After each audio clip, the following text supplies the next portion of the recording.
ចាអរគុណហើយដល់បងអូនស្រីដាណេមកជួ168នៅកាច់ជ្រុងវត្តភ្នំចាកម្មវិធីអីក៏ដោយថាកម្មវិធីក្នុងសង្គមគឺបងអូនដាណេគឺគាត់តែងតែជួយឧបត្ថម្ភមកជួហើយមកជួនេះគឺថាស្រុកខ្មែរគឺវត្តដាច់គឺមានតែបងអូនស្រីដាណេទេមកជួ168ណាក៏ស្គាល់ដែរបើនិយាយថា168មកជួ168ណាក៏ស្គាល់ដែរចាទាំងចាស់ទាំងក្មេងគឺស្គាល់ខ្លាំងណាស់ចាមកជួ168នេះគាត់តែងតែឧបត្ថម្ភរាល់កម្មវិធី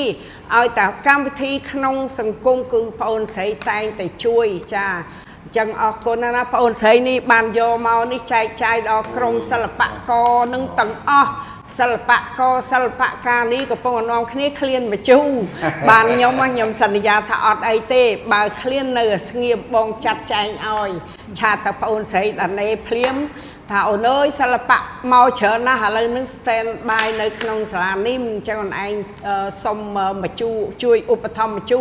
ថាអីទេបងឥឡូវមកឯងអញ្ជើញមកយកចោះប្រហែលក៏បានដែរអញ្ជើញមកយកចោះចាអញ្ចឹងក្នុងឱកាសឆ្នាំថ្មីជូនពរប្អូនស្រី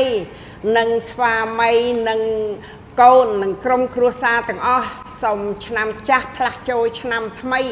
គ្រោះសើយចង្រៃជំងឺឧបទ្រពអត្តបាតទាំងប្រមាណសូមឲ្យរលាយចេញផុតឲ្យអស់នាំមកលៀបសំណាងលុយមកដល់ប្អូនស្រីសុខភាពល្អសុភមង្គលល្អសារីសួស្តី